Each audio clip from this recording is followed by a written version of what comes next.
Recording. Hi, Jeremy. Hi, Luke. I've been thinking a lot about you and your ideas since we last spoke. And one of the things that I've come to the conclusion is that you are absolutely right to focus on sounds. I think we have got so involved in verbiage, in words, particularly in Kabbalah and mysticism. And although there is, of course, this parallel world of meditation, contemplation, silence, I think this idea that sound opens up different channels in the brain, that I think that it is right to start focusing more on sound than it is on word. Because I'm conscious that a lot of our conversations have been talking about words and what's meant by this and meant by that and combinations of words, which have a role. Of course they do. They have a role in terms of language and communication. But we also know that words can be so misleading, and every person can look at words from different angles and derive different signs and messages from them. So I wanted to ask you how you're progressing on the sound side. It's a nice thing to say. Thank you very much, Jeremy. I really appreciate that. That's really helpful. It's really lovely to hear you say that. How am I progressing? Slowly, but it's not something that I can really rush. The project, so I've been connected to, I'm both, there's a couple of things that have to be achieved from my end for this to work. And again, just in terms of, because then I have to go, so how am I progressing? Well, through talking with you and exploring this myself and starting to speak to and learn from lots of thought leaders in this space or the spaces that this project opens up to, and in that process starting to learn more about the wisdom itself, and the history of the wisdom. For example, if the Torah was written by Moses, and in that respect it was a layered text, or a divine text that was led through many different interpretations, both quite both linear and mystical, then the question arises that the whole thing has to complete itself. It has to be a completely holistic text, and everything within that text has to work. It all has to work together as this one perfect manuscript. But then when I start to explore it, and the little research I've done, and this, Moses wasn't the author of all of the Torah. He wrote, and it wasn't all in Aramaic. Only aspects of it were written in Aramaic, and aspects of it were written in Hebrew. Hardly any of the Torah is written in Aramaic. Well, it's in Hebrew. In Hebrew, yeah. There's one line in Aramaic at all. Was one phrase in Aramaic in the Torah. In the Bible, the book of Daniel is half in Hebrew and half in Aramaic. But that's much later.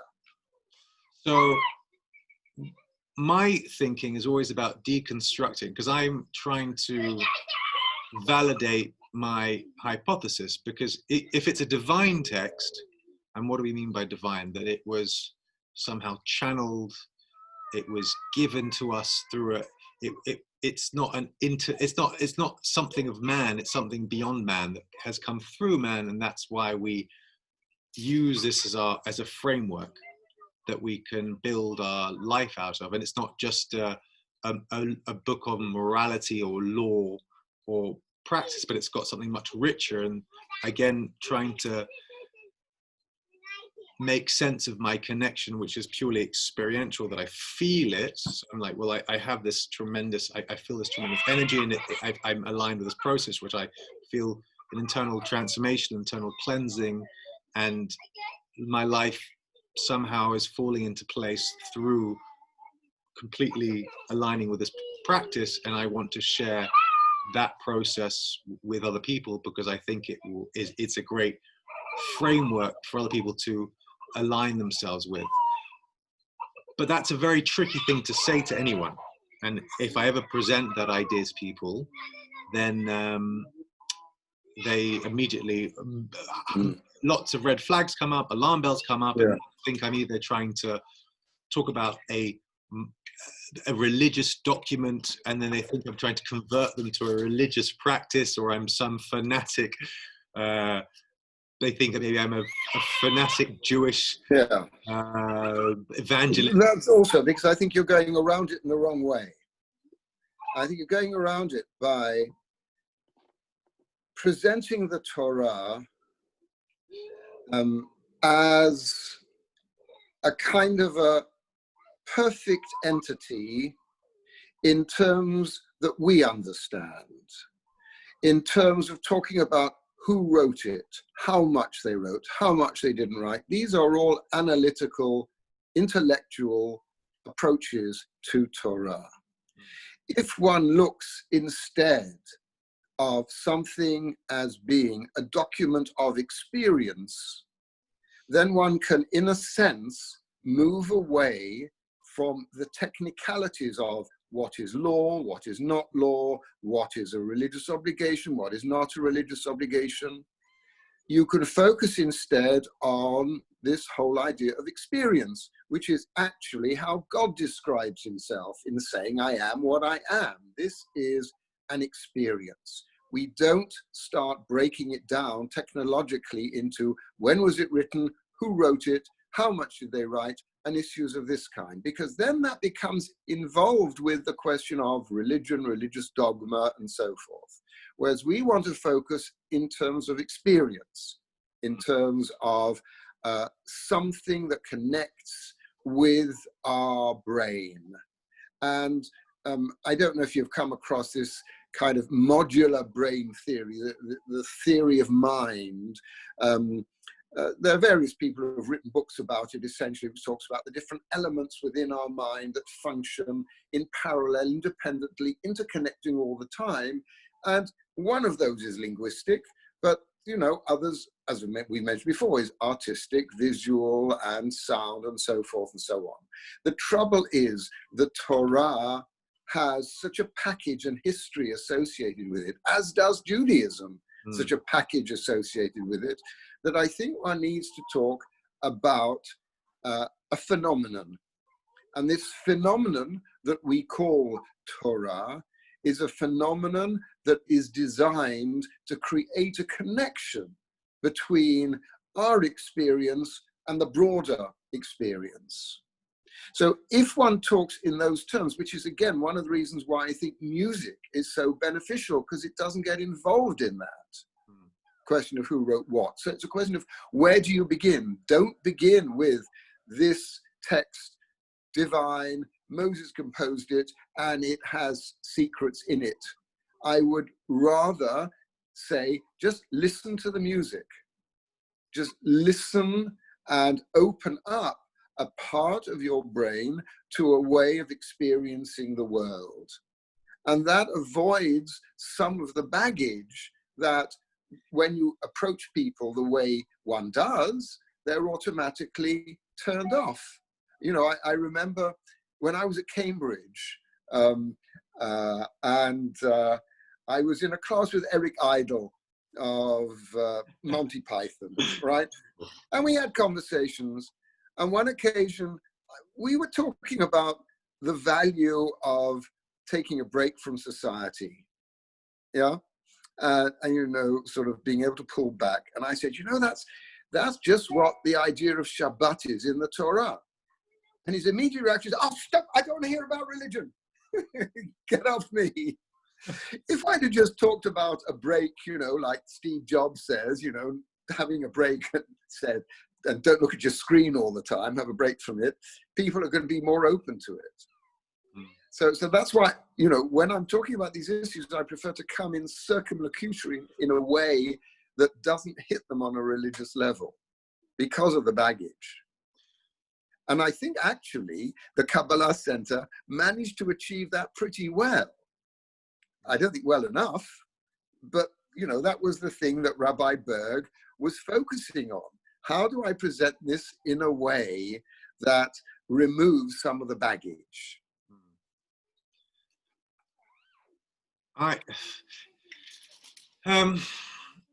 It's lovely to, it's funny because in this conversation, I'm actually,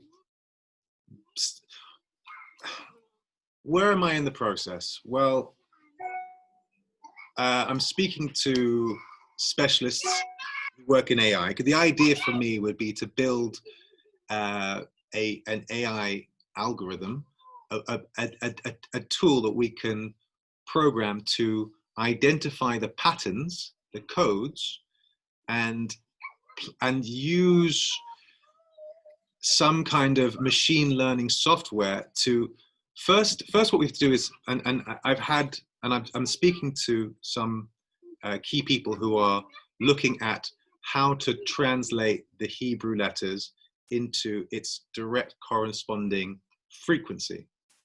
And then when you kind of decode that, and that process of decoding that is really complex, and the best approach that I've come across is vortex mathematics, and it's opened up a world of these mathematical geometry geniuses that I'm trying to understand how they, and my background's not math, so it's very hard for me to get a clarity on what it is that they're doing. So I'm trying to find partners. I have come across several people, a gentleman called Randy Masters, who I met through actually a complete divine, when I say divine, I could go into the story or I could share the videos, but it was just by chance. But I just chanced upon him, and he just so happened to be one of the world's experts in vortex mathematics. And I was looking to meet someone else, trusting that I would meet the right person. I was there to meet the right person. And then I threw a lady stopping in the middle of a highway in the middle of nowhere, picking me up and then asking me who I was and what I was doing, to explain my project out of the blue, and her to say, I'm a sound healer. I've been working in this area. This is specifically my area of research. And the person you need to speak to lives not very far away, and I need to take you and set up a meeting with this gentleman called Randy Masters, who is an expert in vortex mathematics, who actually gave me this, which has the Yud Hey Vav Hey inscribed into it, which is very interesting. Lovely, yeah. And it's so often, again, most of where I'm at right now in this process, I didn't get here. It just, something opened up when I was doing the work internally to allow me to meet the person that was going to support me to my next kind of stage in this research. Again, with meeting AI specialists, meeting people who are decoding the actual the letters themselves, the Hebrew letters themselves, into their appropriate frequencies, because I can't do it. There are other specialists that I'm connecting to, communities I'm connecting to.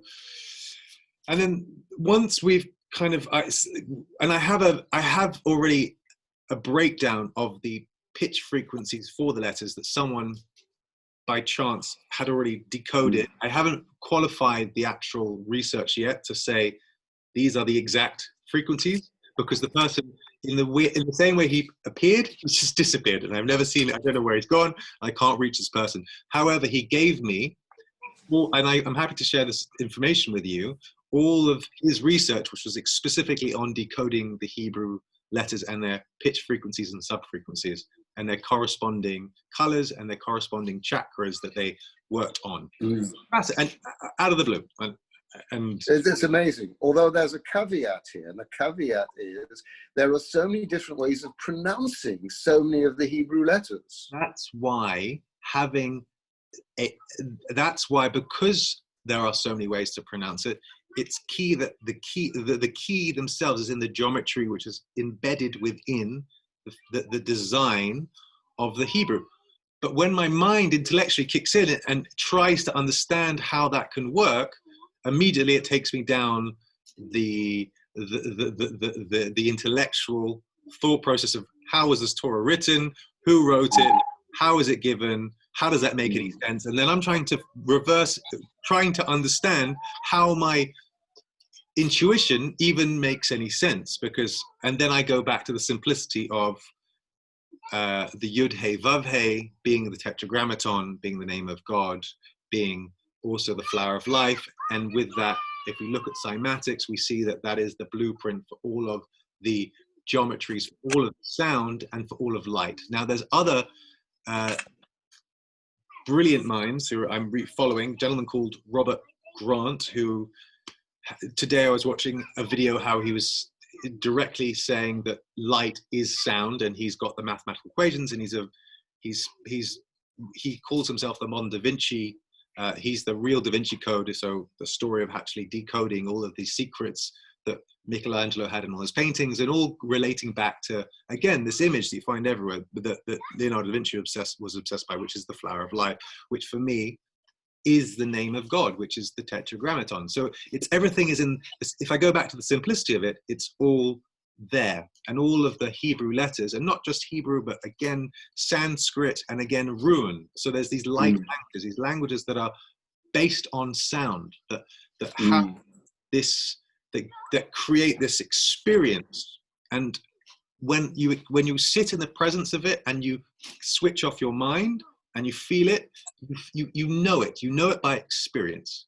And that's and anyone who has, and I'm fortunate to talk to people like yourself and other Jewish practitioners, spiritual practitioners. I think spiritual practitioners as opposed to religious kind of Jewish practitioners who talk about the experience. And that's a place that I can connect, and I need to connect with more of those people who have one foot in the world of Judaism, and one foot in the tangible world, in the world of science, in the world of technology, in the world of mathematics, and in the world of, and in the other, and understanding of the other spiritual disciplines as well, because it allows me to try and pull this together somehow.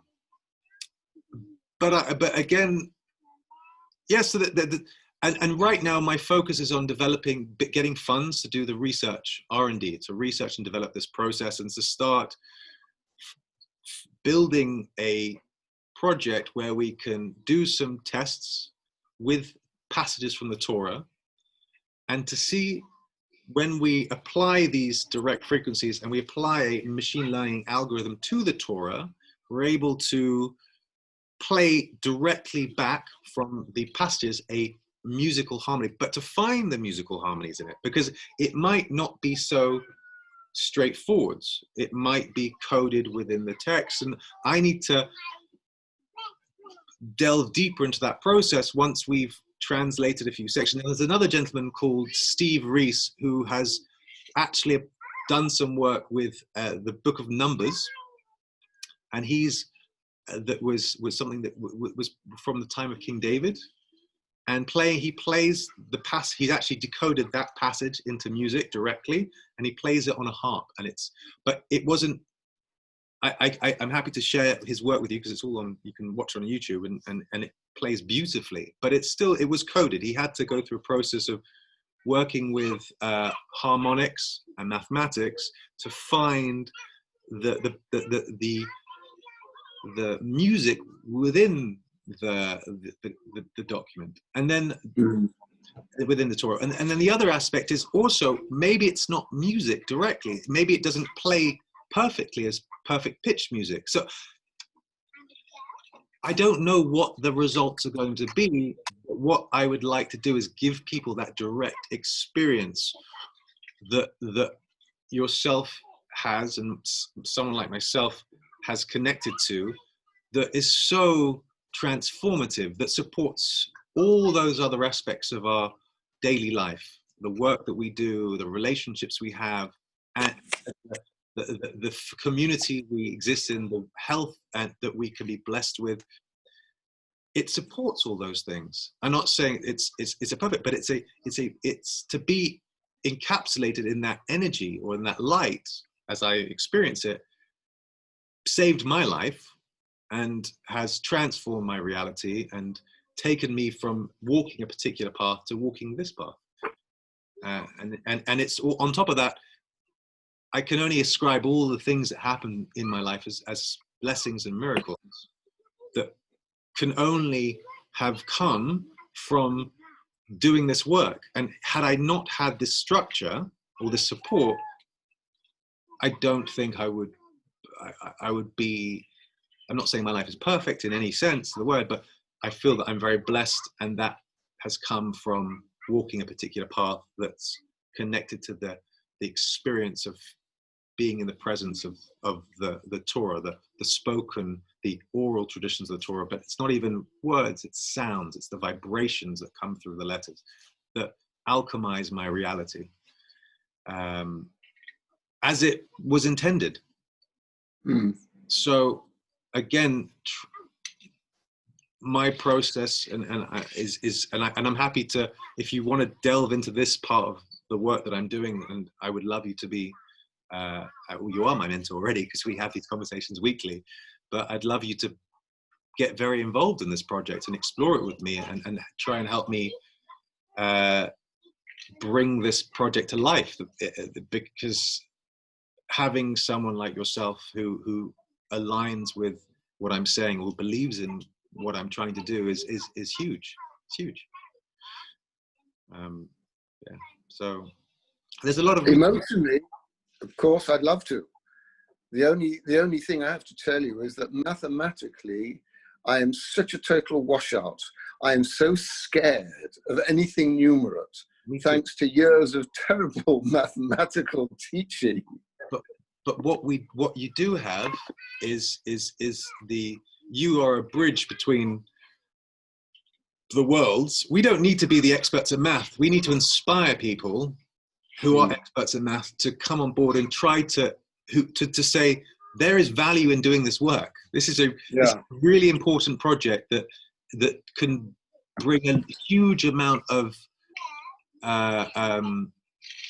I don't want to use the word light, but a huge can really support the world current state, because it's and again, how do we explain space? Like the space that we share, right? The space we share a space, even though we come from two different worlds. Well, on some, or you have somehow we find a way to connect and communicate and understand each other, and in that something can be created, something can come through, and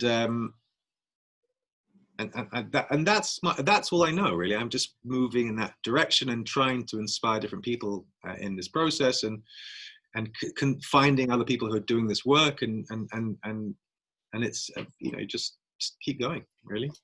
Well, I'll do whatever I can to help. I'm just aware of my limitations. So yeah, it's. What are your long-term plans at the moment? How long are you going to stay in France for?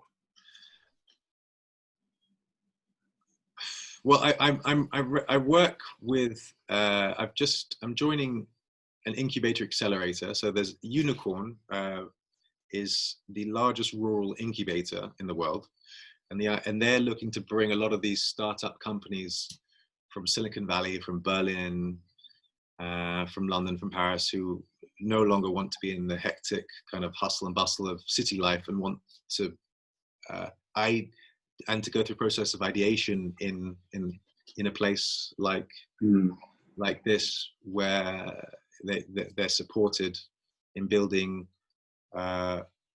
world-changing businesses, really. And I'm starting to work with several of these incubator accelerators or startup studios so again, that both supports this particular project, but also it's my bread and butter.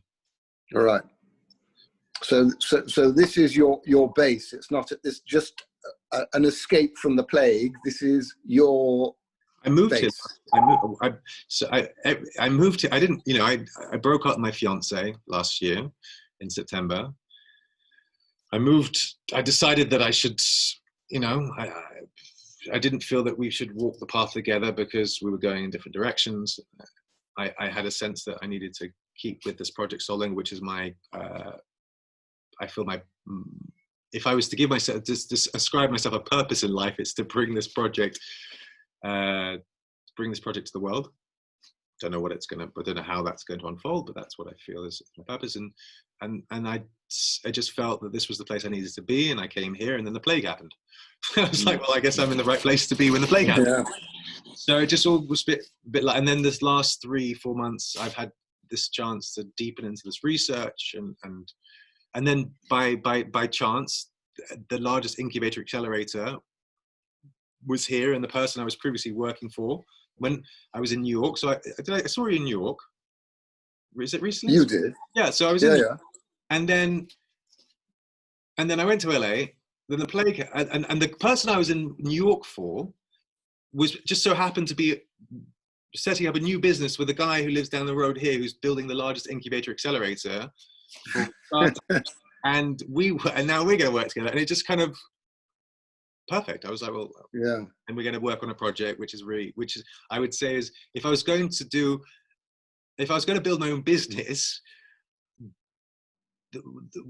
what we're doing, which aligns with augmented and virtual reality, which is my background. So I kind of came here trusting, and everything has just gone click, click, click, click, click, click, click.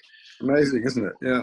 So I'm like, well, I didn't do that. I didn't make these things happen. I didn't organize my life to kind of just somehow fall into place. It just falls into place. But I trust, and I use these tools every day, and and it holds an energy space, which allows me to do an internal process every day that's supported. Right. And what's the nearest big city to you? Brive is not a big city. Bordeaux, let's say. Bordeaux. Yeah, right. About 2 hours away. Yeah. But I feel like I would like to go to Israel next. I feel like I like to spend some time in Israel. I was thinking of being in Israel for Yom Kippur and Rosh Hashanah, and maybe best time to be there, yeah. And I thought maybe if I was there for Yom Kippur and Rosh Hashanah and Sukkot, then I would also have maybe you would be there. I don't know. I was thinking, wouldn't it be great to spend Yom Kippur and Rosh Hashanah with you, where I had a chance to move this project forwards, and then we could be together and potentially, because most of the people I want to be working with are actually in the States. A lot of the guys who are already doing this kind of work,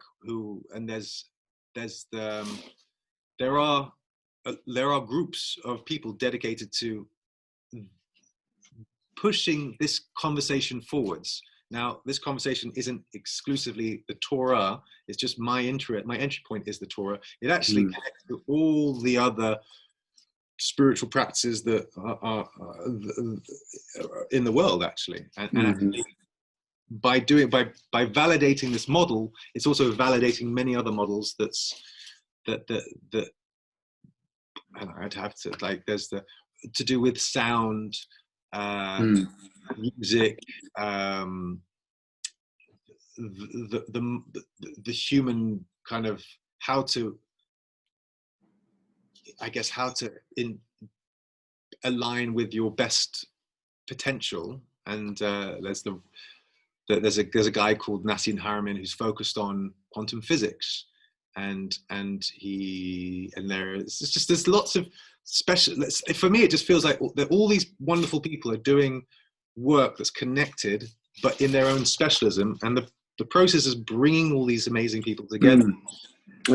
Using the Torah as the bedrock, the Torah and also, I mean, the Vedas as the bedrock of this research, because those are the first practices, those are the first traditions that have kind of birthed all the other practices.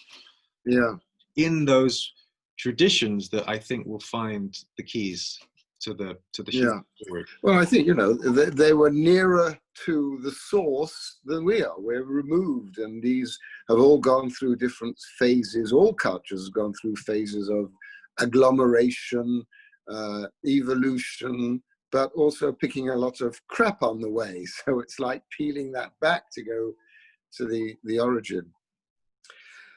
Look, I'm going to have to leave you, I'm afraid, but it was nice talking to you as always, and keep going.